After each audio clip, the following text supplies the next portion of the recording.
আমি মূর্খ সূক্ষ্ম মানুষ বলে বেশ বিনা বেতনে খাটিয়ে নিচ্ছি। বলি ওই 3 বছর লাউ মতো হ্যাঁ, সেই লাউ ডগার মতো যে বেতন বৃদ্ধি পায় তাকে বলে ইনক্রিমেন্ট। আর জিনিসপত্রের দাম এই যে বাজারে দেখছেন বেড়ে যাচ্ছে, এই বাড়ার সঙ্গে সঙ্গে যে বেতন বৃদ্ধি পায় তাকে বলে ডিএ। আর পে কমিশন? Pay commission? আরে পে কমিশন হলো ওই যে কিছুদিন না দিয়ে দিয়ে দিচ্ছি দিব বলে প্রতি 10 বছর অন্তর অন্তর যে নতুন পে স্কেল তৈরি হয় তাকে বলে পে কমিশন। তাই এইগুলো না দিলে আমি আর তোমার কাছে রাগ করছিস কেন? বেতনের যা কিছু ব্যাপার শুধু তোর মাই দেখে, তাকে একটু বলে দেখি সে যদি একটু বাড়ায়। কেন? আরে মাকে বলতে হবে কেন? তাই তুমি নাকি এই বাড়ির কর্তা, সবাই বলে তুমি এই বিশ্ব ব্রহ্মাণ্ডের কর্তা, তুমি দেবাদিদেব মহাদেব। আমি কর্তা, দেবাদিদেব মহাদেব, বিশ্ব ব্রহ্মাণ্ডের কর্তা? আসলে আমি পাগ ছাল পরা একটা বুড়ো ভাব, আমার কথা কেউ শোনে না। দেবপতি সব ধ্বংস করে। Pops, why are you shouting?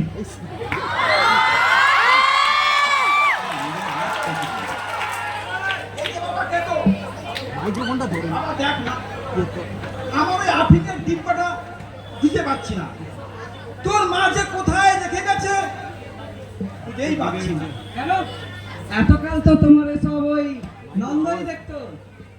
ফিরে বেটা নন্দ, গায়ে কি বিটকেল গন্ধ। দেখো দেখো ছোটদা, এখন এই রঙ্গ তামাশা শোনার মতো আমার মুড নেই। আমি কিন্তু পরিষ্কার করে বলে দিচ্ছি, আমি আর কাজ করতে পারবো না। কাজ করতে পারবি না? এ পপস কাজ করবে না বলছে। এতদিন তো তোমার ওই নার্কোটিক ডিপার্টমেন্টকে ঘুষ টুস খাইয়ে ওই তো তোমার ড্রাগস নিয়ে আসতো।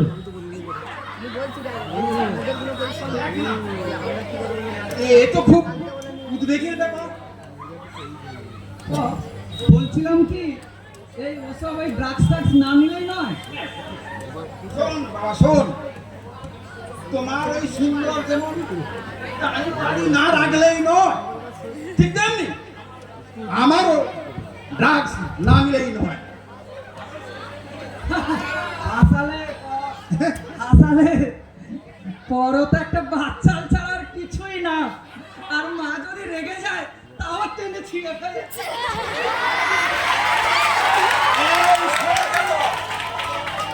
চাকর বাকরদের সামনে আমার বেশি ঝাম্পার করবি না।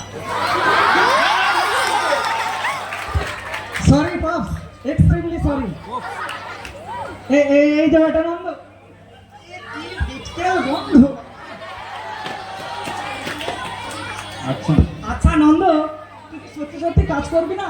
আরে বললাম তো, আরে একটা কথা কতবার বলবো বলো তো, আমি আর কাজ করব না, আমি আর কাজ করব না। যা চলে যা পপস, এদেরকে বিদায় করো তো। কাজ ছড়ালে আমার ভাতের অভাব হয় না। হ্যাঁ, ভাতের অভাব হবে না, ঠিক আছে, আমি চলেই যাচ্ছি, চলেই যাচ্ছি।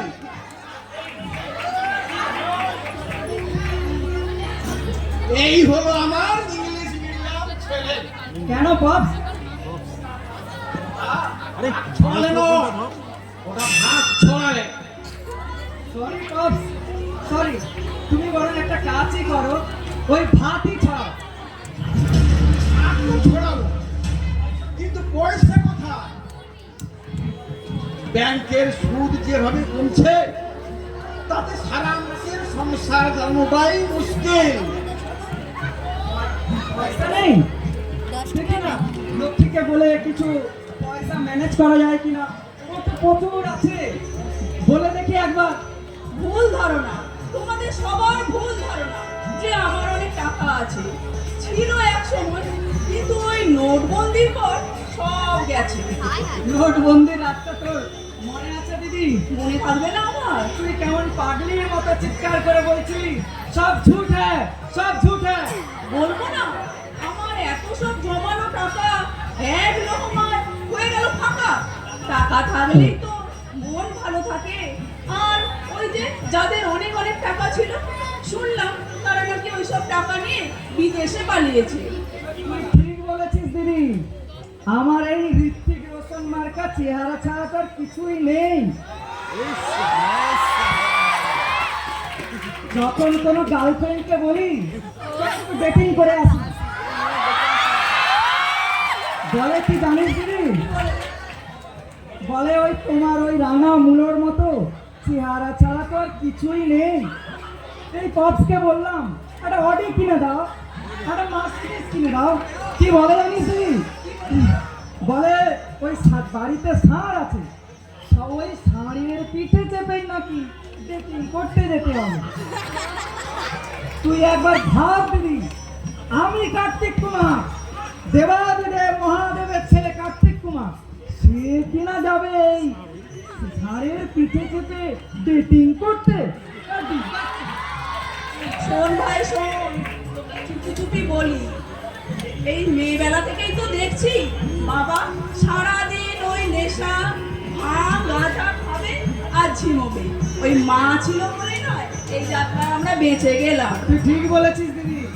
এখন গেঁজো বাবা আমি জীবনে দেখিনি বাবা। দিদি তোকে বলে দিচ্ছি, বাপিকে ওরকম করে বলবি না।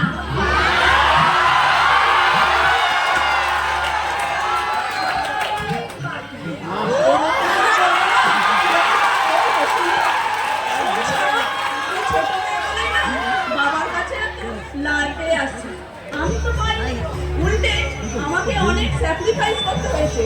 সেই সকাল থেকে মায়ের হুকুম, লক্ষ্মী রুটিগুলো বানিয়ে ফেলো, টপর গেছে আনো, বাবা এখন সাজিয়ে দাও। কোথায় আমার আভি? এই, সাজিয়ে এনেছিস? না বাপি, ওরা তোমায় নিয়ে জানাই তাই বলছিল, তাই তো গানের রেওয়াজ ছেড়ে আমি চলে আসতে বাধ্য হলাম। গানের রেওয়াজ, রাত্রে গানের রেওয়াজ, আমি সেই সকাল থেকে মায়ের অর্ডারে খেটে মরছি। আর উনি চিলে কোঠায় বসে চিল্লিয়ে চিল্লিয়ে গান করছেন। জানিস কে তো, আমি সেদিন সড়কে বললাম ওয়াশিং মেশিনে কাপড়গুলো কেচে মেলে দে, আমি একটু পার্লার থেকে আসি। ও কি বললো জানিস? কি বললো? ও বলে কি না তুমি এমনি রূপে লক্ষ্মী, ভাব তাহলে। রাগ করছিস কেন? আমি তো সেদিন অরিজিৎ সিং এর সাথে ভিডিও চ্যাট করছিলাম। ও বাবা, তুমি তাই কেউ কি সরস্বতী মেয়ে বলে? বার খাওয়াছে সরো, বার খাওয়াছে। এই এই খাওয়ার কথা কে বললো? এই কে কে খাওয়ার কথা বললো? কে কি খাওয়াচ্ছে রে? কে কি খাওয়াচ্ছে? কে কি খাওয়াচ্ছে? কে কি খাচ্ছে? দাদা, দাদা, কে কি খাওয়াচ্ছে রে? আরে ভাই, তুই আমাকে ছাড়া খেয়ে নিলি দাদা? আরে ভাই, তোকে বাদ দিয়ে আমরা কিছুই খাইনি। আমরা অ্যাকচুয়ালি একটা কথা বলছিলাম। আফিম খাওয়ানি, হ্যাঁ আফিম খাওয়ানি। সকাল থেকে আফিম না পেয়ে আমার যেমন আইঢাই অবস্থা। আর নন্দীকে বললাম একটু আফিম এনে দিন। সে বলে কিনা টাকা না বাড়ালে সে আর কাজ করবে না। গিরিঙ্গিটা যে কোথায় গেল আর তোর মাও যে সব কোথায় রাখে না কিছু বুঝতে পারছি না। You have to go to rehab center. বাবা গানু, বলো বলো বাবা। আজকে না আমার গাঁজা ভাই আফিম কিছুই জোটেনি। এ কি? দে না বাবা তোর একটু সিদ্ধি, দে না বাবা একটু সিদ্ধি তো। সিদ্ধি? সিদ্ধি আমি কোথায় পাবো? কোথায় পাবি মানে? তাহলে লোকে থেকে সিদ্ধিদাতা গণেশ বলে কেন? বোঝো ঠেলা। Pops, তুমি তো দেখছি আরে এ সিদ্ধি মানে হলো, তোকে আর সিদ্ধি মানে বলতে হবে না। সিদ্ধি মানে সাফল্য বা সাকসেস। গানু কি করে সাফল্য দেবে?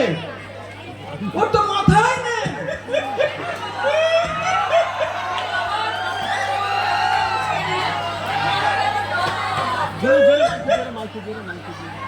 আমি কি আর এমনি কাঁদছি দিদি? আমার এই অবস্থার জন্য কে দায়ী?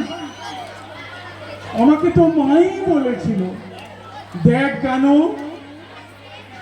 আমি বাথরুমে যাচ্ছি, তুই কিন্তু কাউকে ঢুকতে দিবি না। আর ঠিক সেই সময় বাবা এসে হাজির, সারা গায়ে ছাই টাই মাখা, মাথায় জটগুলো কিলবিল করছে।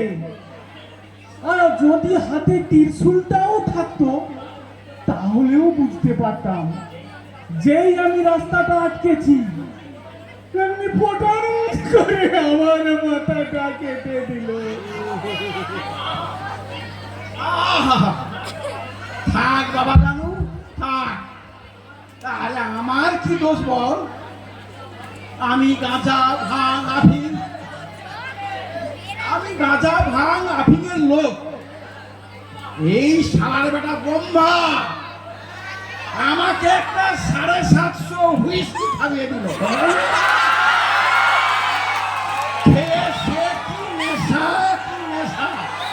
আমি কিছুই দেখতে পাচ্ছি না, নিজের বাড়ি অব্দি চিনতে পারছি না। এর বাড়ি ঢুকে যাচ্ছি, ওর বাড়ি ঢুকে যাচ্ছি, অপসারাগুলো দেখে সে কি গালাগাল। তারপর বাড়িতে যে এলাম, এই গানু বলে মেয়েদের টয়লেটে ঢুকছে কেন? গেল মাথাটা গরম হয়ে দিলাম মাথাটা দিয়ে। থাক না বাপি, ওসব করে আর কি লাভ হবে? বাবার কি দোষ বল? এই বেটা ব্রহ্মা পুরো একটা খাইয়ে তেল লিপে দিল। ওনার আর কি দোষ বল ভাই? উনিও খাওয়ালেন আর ইনিও খেয়ে নিলেন। এ তো দেখছি বিনে পয়সায় পিস পেলেও খেয়ে নেবে। খেয়েছি তো, কিছু তো খেয়েছি। তোদের মনে নেই সেই সেবা, দেবতা অসুরদের যুদ্ধ, আর দেবতাগুলো সেই সমুদ্র তোলপাড় করে অমৃত আর বিষ তুলে আনলো। তারপর যা হলো, তারপর রাহু তো ওই অমৃত নিয়ে দে দৌড়। হ্যাঁ আর তার পিছু পিছু ওই দেবতাগুলো এমন দৌড়ালো যেন হলদা লোকা ছুটে চলেছে। হ্যাঁ তারপর আমার সেদিন আবার আজকের মতো গাঁজা ভাঙ আফিং কিচ্ছুই জুটলো না। কেন কেন? আমি ভাবলাম বিষটা একটু খেয়েই দেখি, ওতে যদি একটু নেশা টেশা হয়, তাই একটু খেয়ে দেখলাম। ভাগ ভাগ করে গিললাম, নেশা তো হলোই না, বরং গলাটা নীল হয়ে গেল।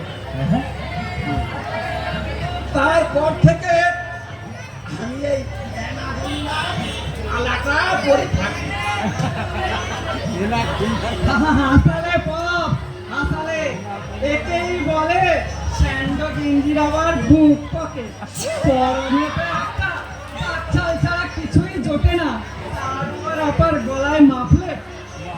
আপি আর করবে কি বল ভাই, সরকার তো বাঘ মারা নিষেধ করে দিয়েছে। আর বাঘ না হরিণ মেরে শাল্লু মিয়ার কি অবস্থা হয়েছিল। এই শরদি, এই শরদি বলছি কি, ব্রহ্মাকে বল না যেখান থেকে আমার মুন্ডুটা এনে দিয়েছিল সেখান থেকে বাবার ওই বাঘ ছালটা যেন এনে দেয়। আরে তুমি শুধু অর্ডার দাও বস, ওই সুন্দরবন থেকে বাঘ মেরে ছাল ছাড়িয়ে নুন মাখিয়ে এনে দেবো। না সরি, নুন তো মাখানো যাবে না, নুন মাখালে তো ওখানে জ্বলবে আর নজির মতো ফুলবে। এই বাবা ভিঙ্গি, বলছিলাম কি, আমার ওই আফিংয়ের ডিব্বাটা কোথায় দেখ না বাবা। নন্দীকে বললাম, সে কিনা বলে টাকা না বাড়ালে সে আর কাজ করবে না। শুনুন স্যার শুনুন, আমার না এখন মরার সময় নেই, আমি ওই আফিম টাফিম কিচ্ছু খুঁজে দিতে পারবো না, না পারবো না। এই, তুই নিজেকে কি পিএমএস থেকে বেশি কিছু মনে করেছিস? শোনো ছোকরা শোনো, ওইসব ভিআইপি টিআইপিদের নিয়ে কোনো মস্করা করো না। আর আমি একদিন না একদিন ভিআইপি তো হবই। আমার কবে থেকে ভিআইপি হবে রে? না গো বর্দি না, তোমার বাপি আমাকে কোনো ভর দেয়নি, দিয়েছে তো ওই পিএম কে। সে কিনা ওই কেদারে গিয়ে তপস্যা করলেন। আমি স্যারের নামে একটা অন্য কথা বলছি। হ্যাঁ হ্যাঁ অন্য কথা, আমি বলছি সিন্ডিকেটের কথা। সিন্ডিকেটের কথা, সে আবার কি খায় না মাথা যায়? আপনি তো ওয়েল ফ্যাশনের, আপনি আর বুঝবেন কি? বাজারে তো বর্তমানে একটাই ব্যবসা চলছে, সেটা হচ্ছে সিন্ডিকেটের ব্যবসা। আমি 2-3টে মস্তান জড়ো করলাম, তারপরে ইট বালি সিমেন্ট গুদামজাত করলাম। তারপর যেই না নতুন বাড়ি তৈরি করতে যাবে, অমনি 2-3টে মস্তান পাঠিয়ে ধমকে চমকে আমার কাছে মাল কিনতে বাধ্য করলাম। বাজে মাল পুরো দাম, লালে লাল হয়ে গেলাম।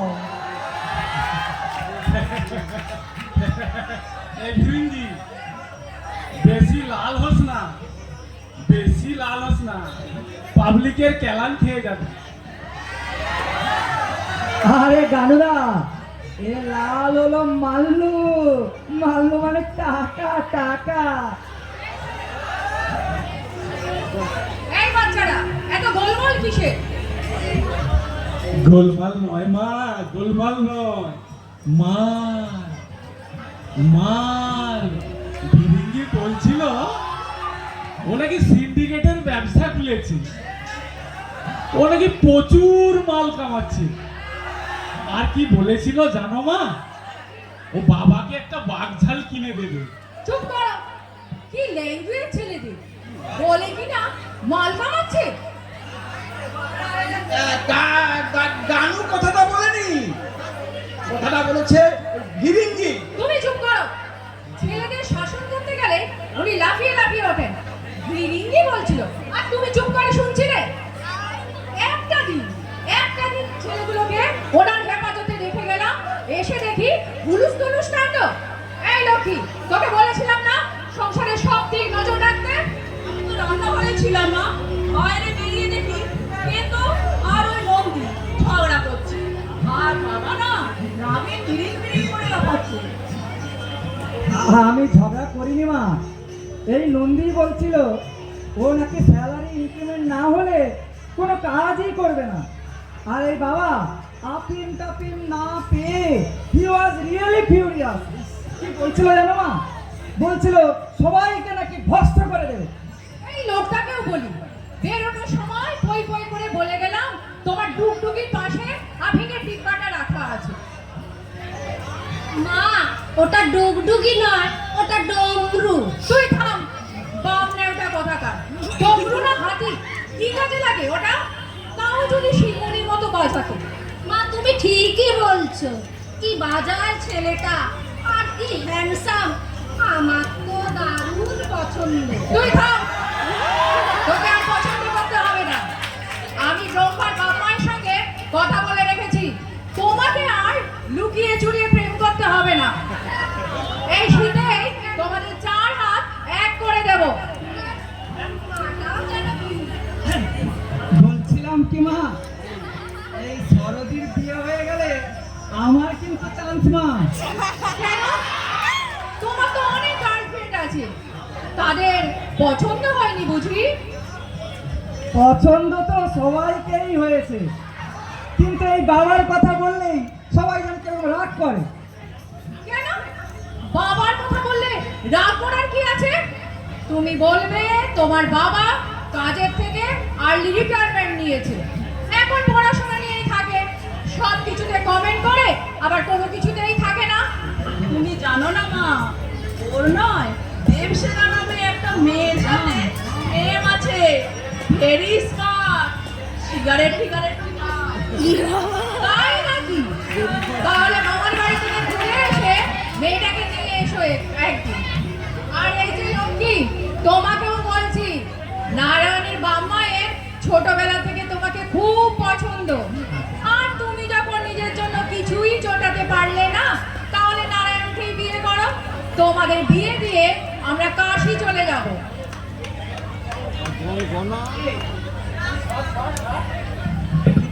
সর সর সর। মা, মা, আমার বিয়ে হবে না। কে বলেছে বাবা তোমার বিয়ে হবে না? তুমি তো সবার সেরা। যে ছেলে মায়ের জন্য জীবন দিতে পারে, তার জন্য মায়ের আশীর্বাদ সবার আগে। তাই তো সবার আগে তোমার পুজো হয়। তাহলে দুটো লাড্ডু দাও মা। দেবে বাবা দেবে। আচ্ছা শোনো না, বলছি তুমি তো ওই 4-5 দিন বাপের গাড়ি গিয়ে থাকবে, কিন্তু আমার কি হবে?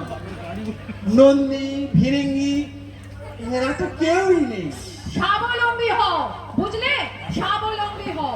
চিরটা কাল তো আমার উপর দিয়ে চালালে, এবার নিজের কাজ নিজে করে নিতে শেখো। আচ্ছা একটা কথা বলি শোনো, বলো। রাগ করো না। এই 4-5টা দিন বাপের বাড়ি না গেলেই নয়। আমি তো ভাবলাম এবারে ওই আর্চিগর কাণ্ডে তুমি বাপের বাড়ি যাবে না, পরে তো শুনলাম তুমি টিকিট ফিকিট সবই কেটে রেখেছো। এতদিনেও বুঝলে না? সবাই ভাবে বছরে একবার আমি বাপের বাড়ি যাই মায়ের আদর খেতে, বাবার সোহাগ খেতে। তোমার সংসারের একঘেয়েমি থেকে মুক্তি তো হয়, আমারও হয়, বাচ্চারও হয়, অস্বীকার করব না, কিন্তু সেটাই আসল কারণ নয়। সেটা আসল কারণ নয়, তাহলে আসল কারণটা কি? ওমেন এম্পাওয়ারমেন্ট, নারী শক্তির জাগরণের প্রতীক হিসেবে আমি সম্ভব আমি যুগে যুগে। আচ্ছা বলো তো, তোমরা পুরুষরা কোন পাশবিক শক্তির কবলে পড়ে এক নারী শিশু থেকে শুরু করে এক 70 বছরের বৃদ্ধাকে নির্যাতন করো? শক্তির প্রভাবে পড়ে এক নারীকে নির্যাতন করে তাকে পণ্য হিসেবে চিহ্নিত করে কেনা বেচা করো? কোন কুপ্রভাবে পড়ে আজও মেয়েরা সে মেয়ে ছেলে হয়ে বেঁচে আছে? আমি তো এসব করি না, আর এই জন্যই তো লোকে বলে শিব শব্দের অর্থ ভালো। তুমি করনি, কিন্তু পুরুষরা করছে, আজও করে চলেছে। তাই তো অসুরের মাঝে আসুরিক শক্তিকে দমন করার জন্য আমাকে অবতীর্ণ হতে হয় দুর্গা রূপে। এমনিতে আমি নারী, আমি স্ত্রী, আমি মা, কিন্তু আমি অসুর দমনে আমি শক্তি, আমি কালী, আমি চণ্ডী, আমি ছিন্নমস্তা।